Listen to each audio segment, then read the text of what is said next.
Саламат тыңдарма оқушылар, көркем еңбек пәнімізді бастаймыз. Бүгінгі сабағымыздың тақырыбы бөлшектерді біріктіру және бөлшектерді безендіру. Бүгінгі сабағымыздың мақсаты әртүрлі конструкциялық, заманауи тігіс және сәндеу материалдарын қолдана отырып, технологиялық талапқа сәйкес бұйым жасау, және де екінші мақсатымыз техника қауіпсіздігін сақтап, оның маңыздылығын сезіне және демонстрациялай отырып, материалдар мен құралдарды қолдану. Оқушылар, бүгінгі сабағымыздың негізгі бөліміне кіріспес бұрын, қауіпсіздік ережесін есімізге түсіре кетейік. Қайшы, ине, үтікпен жұмыс істеу кезінде, қайшыны біреуге бергенде сап жағын қаратып беру керек. Инені арнайы жасықшаларға немесе қорапшада сақтау керек. Инені ауызға салмау керек. Үтікпен жұмыс істегенде, оның білік бауының қызған табанға тимеуін қадағалау керек. Және де ыстық үтікті саусақпен тексеруге болмайды. Оқушылар, бүгінгі сабақта біз бұйым жасаймыз. Сол бұйымды дайындау кезеңдерін атап өтейік. Ең алдымен ақ параққа үлгіні сызып, қырқып аламыз. Одан кейін ол сызбаны матаға түсіреміз. Және де бөлшектерді тігеміз. Төртінші, бөлшектерді оң қаратып, ішіне синтефон материалын салып толтырамыз. Және де бұйымның бөлшектерін біріктіреміз. Дайын болған бұйымды безендіреміз. Оқушылар, бүгінгі біздің жасап жатқан бұйымымызға қажетті материалдарды үйден алып келу керектігін мен сендерге алдыңғы сабақта айтқан болатынмын. Бүгінгі жұмысымызға қажетті құрал жабдықтар олар мыналар: сантиметрлік тесма, жұмыс дәптері, ақ парақ, қалам, ручка, қайшы, түрлі мата материалдар, тігуге арналған материалдар мен құралдар, яғни ине, жіп, мата, синтепон.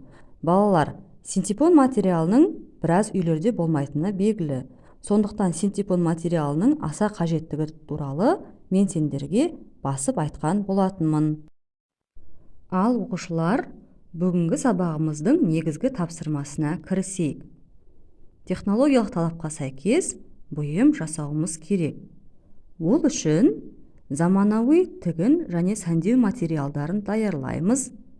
Технологиялық талапқа сәйкес бұйым бөлшектерін даярлаймыз. Аксессуар бөлшектерін өңдейміз. Балалар, осы тапсырманың дескрипторларында естеріңе сала кетейін. Бірінші, заманауи тігін және сәндеу материалдарын түрлендіреді.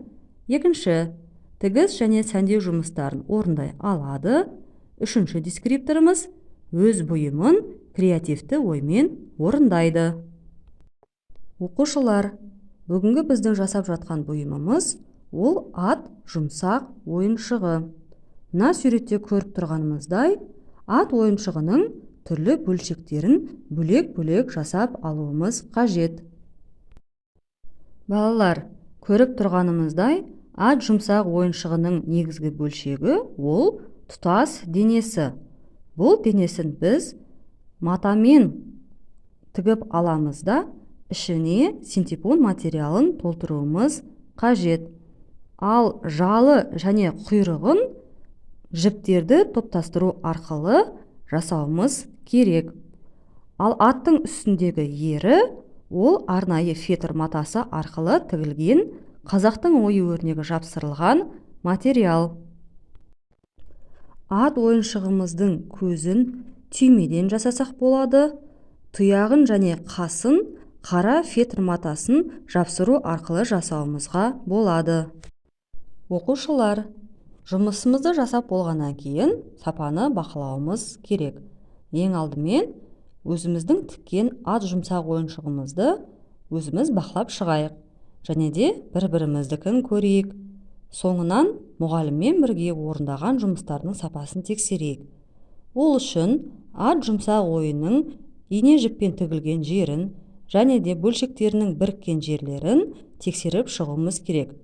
Егер тігісі анық болмаса, ішіне салынған синтепон материалы сыртқа шығып кетуі мүмкін. Жұмысымызды тексеріп болғаннан кейін, бәріміз бірге дайын болған қолөнер бұйымдарын көрмесімен олардың жұмыстарды талқылау, берілген критерийлер бойынша бағалау жұмыстарын жүргізуіміз керек. Оқушылар, бүгінгі сабағымыз өз мақсатына жетті. Жұмсақ ат ойыншығымыз керемет сапада шықты. Осымен сабағымыз аяқталды. Сау болыңдар.